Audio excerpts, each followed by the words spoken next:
Hare Krishna, dear devotees. My talk today is called The Path of Empathy, the Legacy of the Rupanugas. So just as a little orientation, this is part of a beautiful 3 days Rupa Goswami conference that's held yearly in Vrindavan here. And now most of the talks are online, so please check out the link to the page where you can see the program and also hear and see all the other beautiful lectures. So I'm going to start with a only 2 minutes Mangalacharan, and then we'll dive right into it. Om Ajnanatimirandasya Jnananjana Shalakaya Chakshurun Militang Yena Tasmai Shri Gurave Namah. Namo Vishnu Padaya Shri Gaura Priyamurtaye Srimate Bhakti Vallabh Tirtha Goswami Namine Shri Chaitanya Manobhishtam Sthapitam Yena Bhutale Swayam Rupa Kadamayam Dadati Swapadantikam Vanchakalpatarubhyascha Kripa Sindhubhaiva cha Patitanam Pavanebhyo Vaishnavebhyo Namo Namaha.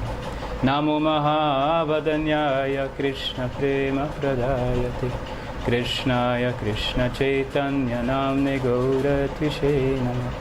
He Krishna Karuna Sindho Dinabandho Jagatpate Gopesha Gopika Kanta Radha Kanta Namostute Tapta Kanchana Gaurangi Radhe Vrindavaneshwari Vrishabhanu Sute Devi Pranamami Hari Priya Shri Krishna Chaitanya Prabhu Nityananda Shri Advaita Gadadhar Shri Vasadi Gaura Bhakta Vrinda Hare Krishna Krishna Krishna Hare Hare Hare Rama Rama Rama Hare Hare. Let us start with a question. We are called Rupanugas, but why? Because Srila Rupa Goswami has a very special key, the key of empathy. Shri Chaitanya Manobhishtam Sthapitam Yena Bhutale. In his pranam mantra, it is mentioned that he has captivated the very heart's desire of Sri Chaitanya Mahaprabhu and established the same on this planet. So this is the art of empathy, to be able to imbibe the feelings of someone. So he's a master of empathy, and he was able to decipher his external acts that most people couldn't understand. Like, for example, when he recited this apparently mundane verse, Ya Kaumara, which is mentioned in Chaitanya Charitamrita Madhya Leela 157, which describes the mundane love affair of two lovers. So only Swarup Damodar and Rupa were able to grasp its meaning, and he has expressed this in a verse Srila Rupa Goswami wrote, the verse starting with Priya Soyam, in the same place in the Chaitanya Charitamrita. And Swarup Damodar Goswami was very happy when Mahaprabhu told him about this and said, look, Srila Rupa Goswami really has the mercy of the Lord. So of course, empathy is not something that we can just mechanically produce by going to a seminar and imitating that.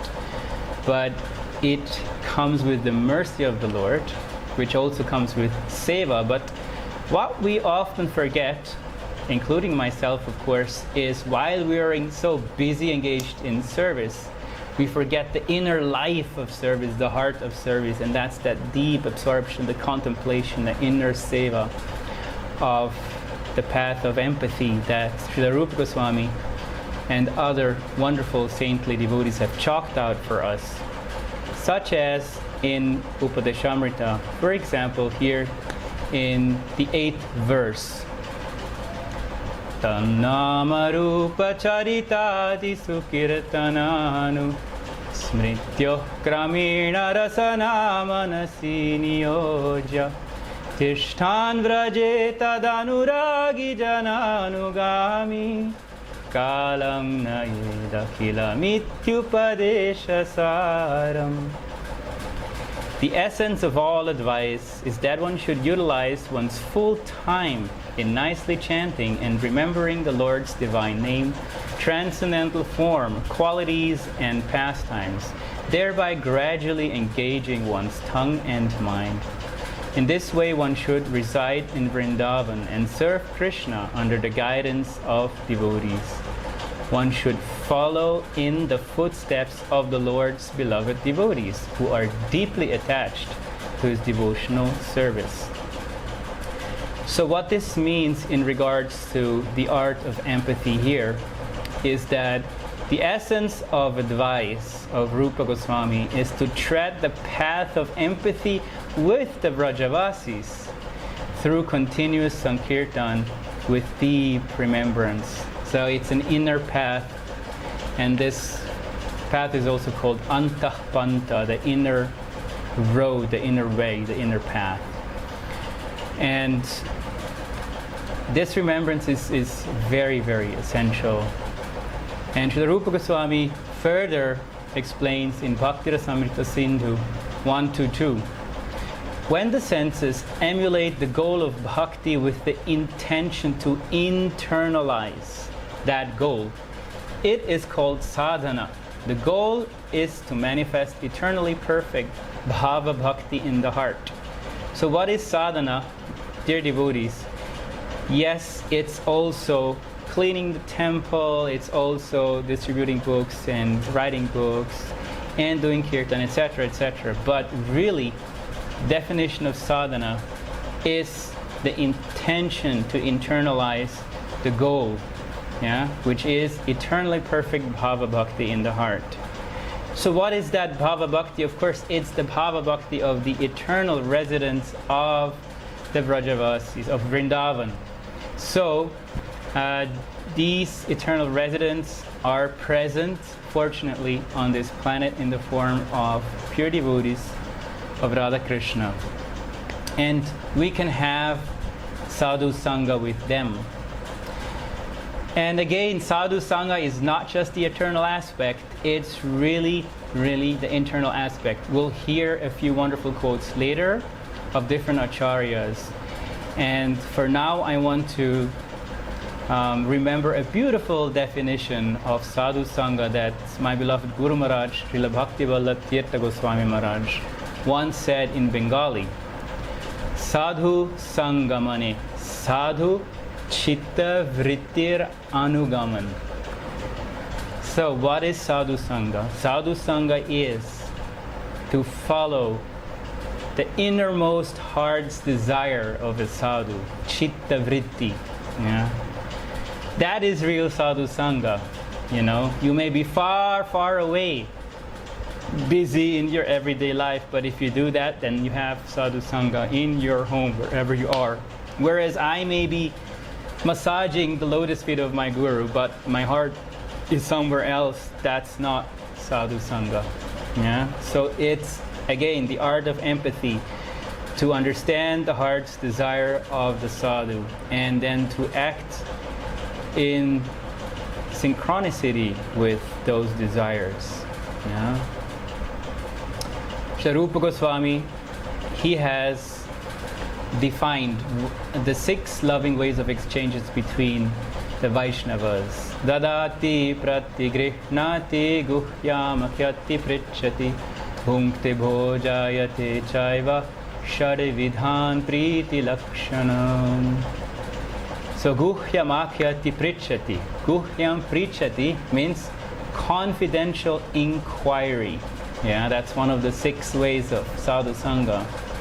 So it's not just Gurudev, there are these amount of services, which one do you want me to do? But it's also, hey Gurudev,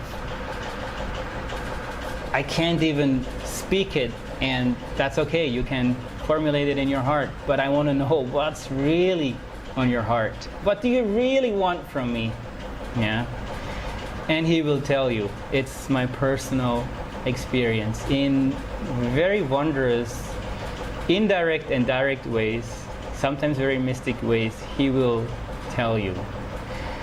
So the external service is important, but more important is the internal service. So much so that you should be ready to even sacrifice the external service for the internal service. And in this spirit, Srila Bhakti Rakshak Sridhar Maharaj once said in his beautiful poetic way, I'm a form breaker, not a form maker. I love this one. So because without the essence, what's the value of the form? Yeah? That's really what it's all about, to catch the essence. And that can only be done if we're in a very, very humble mood, a very humble spirit. So light is gone and the fan is gone, so you're getting better audio now, but I may be starting to sweat a lot, which is fine. So this is the spirit of a kinkara. It's very beautiful in Sanskrit. Ahankara is the false ego, which is composed of two words, ahang and kara, I do. I am the doer. The false ego makes us believe that you are the doer, you're so great, you're doing so many services, you know, you're so important, etc., etc. But really the mood of a servant is kinkara. What do? Kinkara. What shall I do?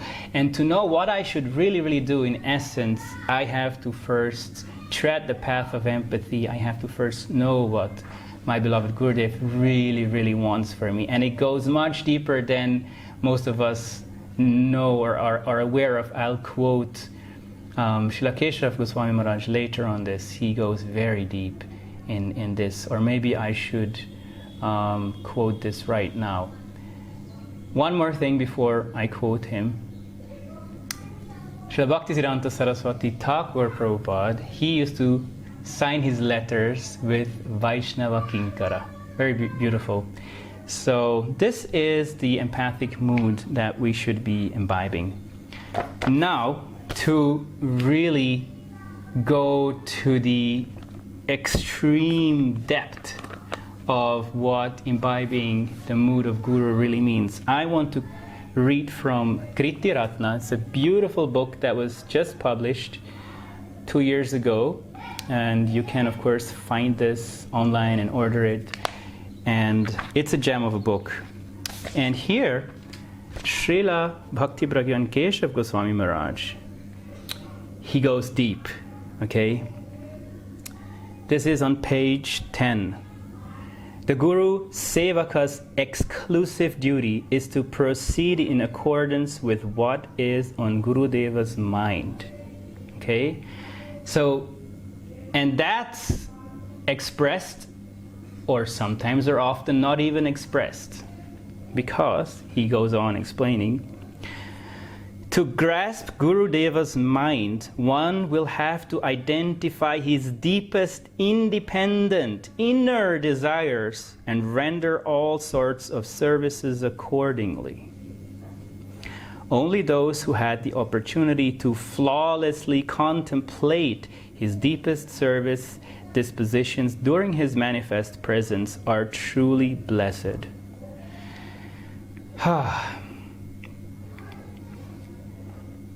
What he means with independent, you know, there is the external form of Acharya. In his Acharya Lila, Gurudev is part of an institution. He has to run the institution. There are so many services to run the institution. That's part of him.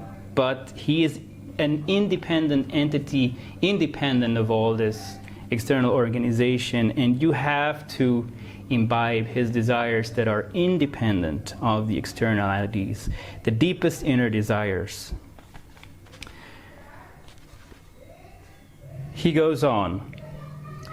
During Srila Prabhupada's time, We had the opportunity to witness the fact that one cannot satisfy Gurudeva's mind even by laboring tirelessly day and night with simple-hearted intent.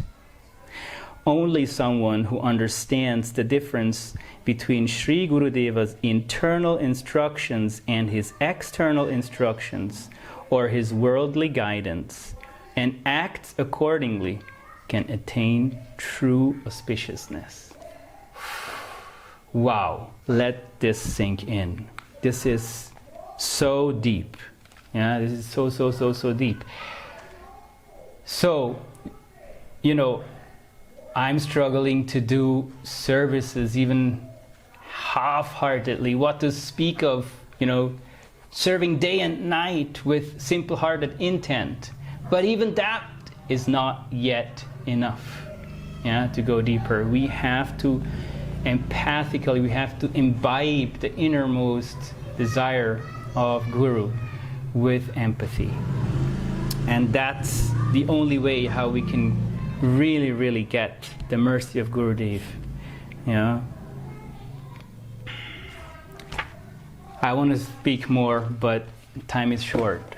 So maybe another time I want to speak more on this topic because it's so beautiful in this book, especially. Srila Bhaktivinoda Thakur says in his kirtan, Tava Sukha Sara, your happiness is the essence of my life. This is the spirit of empathy, empathic enjoyment. If you want to know more about empathic enjoyment, please read Prema Samputta by Srila Vishwanath Chakravarti Thakur, where he very beautifully describes how the love of Radha and Krishna are only apparently selfish, but they're completely selfless, just to please the other. It's about a selfless yoga, and in this way only we can catch the real inner heart's desire of Guru. Where did Rupa Goswami do his bhajan? Just nearby. We're here in Imlitala in Seva Kunja, and Radha Damodar Mandir is just around the corner. And there is the beautiful deity of Purnamasi Devi. And for her, Srila Raghunath Das Goswami has composed a beautiful verse in his Brajavilasa Stava, verse 25, that I want to read for you.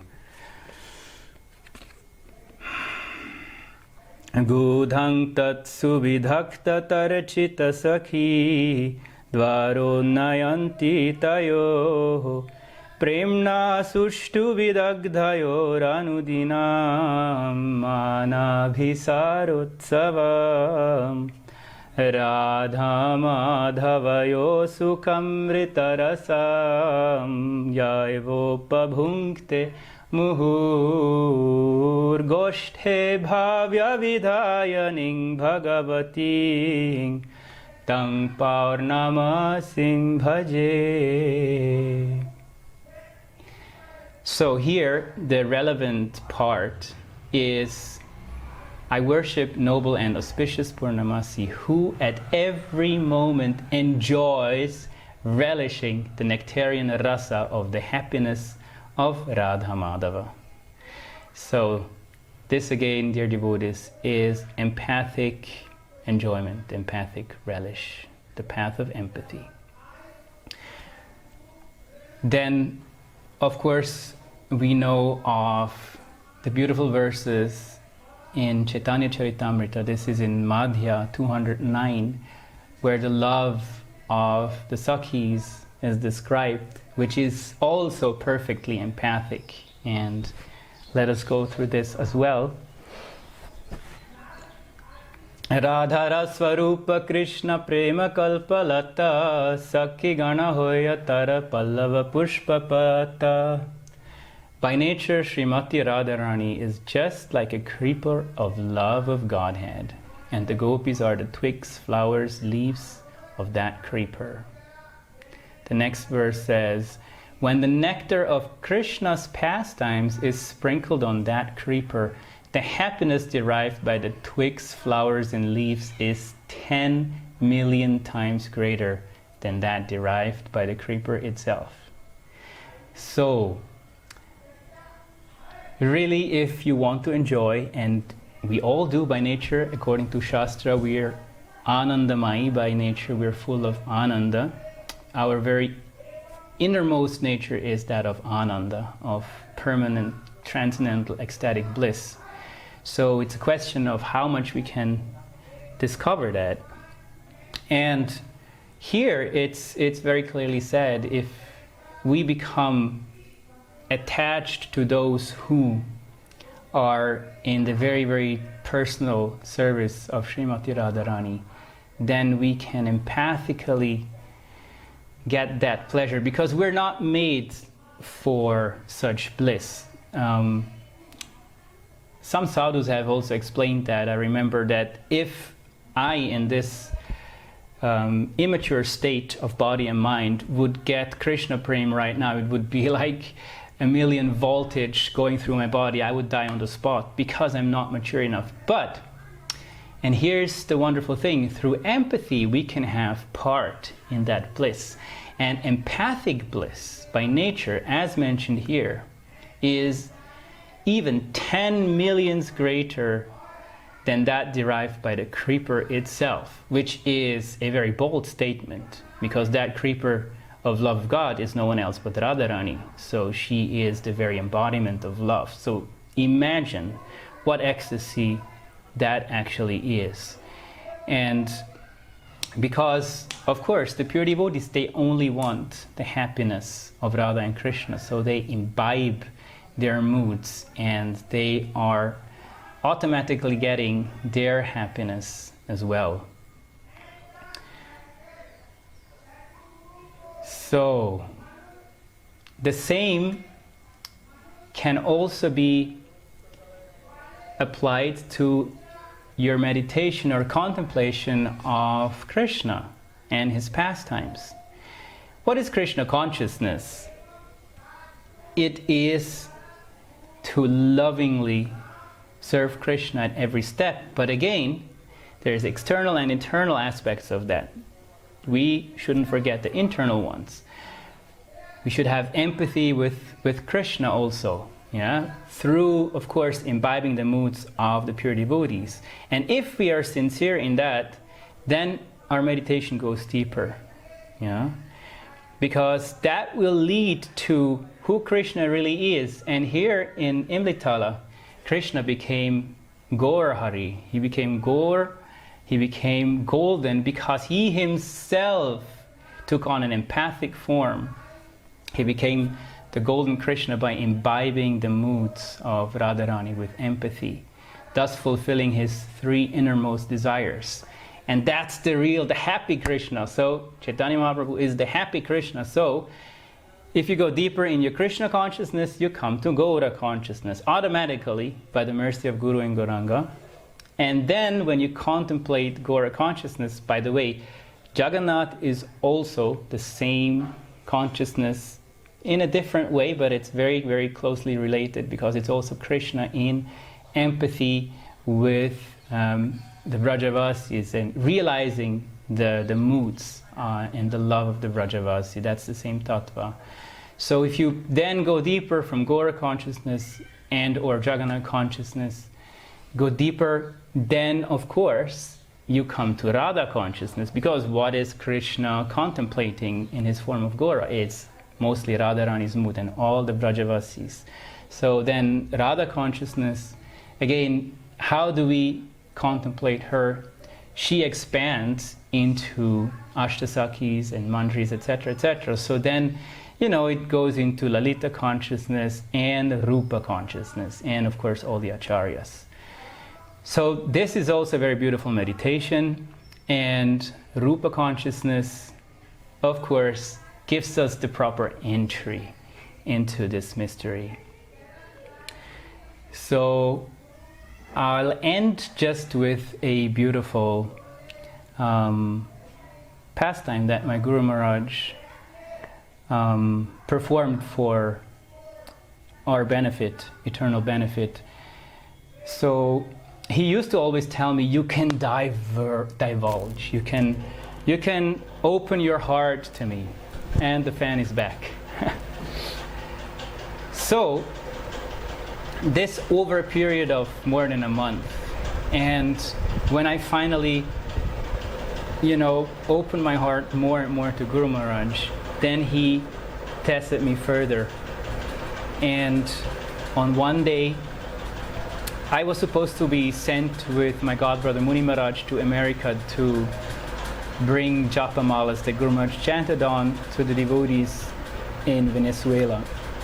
So I was ready to go. And then Guru Maharaj would, during that time, go to Puri. And then for 3 consecutive days, he would ask me every day, "Are you coming to Puri with me?" The first day, I said, "But Guru Maharaj, you told me to go to America, and we're already buying the tickets. So we're almost buying them now." And then he's like, "Oh, okay." He just went on. The second day, he asked the same question. I started to sweat, and I was thinking, what does Gurudev want from me? He's asking the same question again. So I was very doubtful, and I said, but Guru Maharaj, should I not go to Venezuela with Muni Maharaj? And he just continued on his way. And I felt like, my God, what do you want? What do you really want? Please tell me. Please tell me what's on your heart. And the third day, again, the same question. And then I just internally fell flat on the floor, and I just capitulated. I said, I don't know what internally, I just cried, please tell me what you want. And then from within, like something jumped into my heart, and out came the words from my mouth. Guru Maharaj, I just want to come to Puri with you. And his eyes lit up like 1,000 suns. And he put his lotus head on my head, his lotus hand on my head, and he said, very good, very good, very good. And then, just after that, we get a phone call from Venezuela. Don't buy tickets, we're coming to India. So, of course, Guru Maharaj knew all this in advance, but he used the circumstances to teach me something, that you have to go deeper, probe deeper, find out what Guru really wants. Do this confidential inquiry all the time, day and night.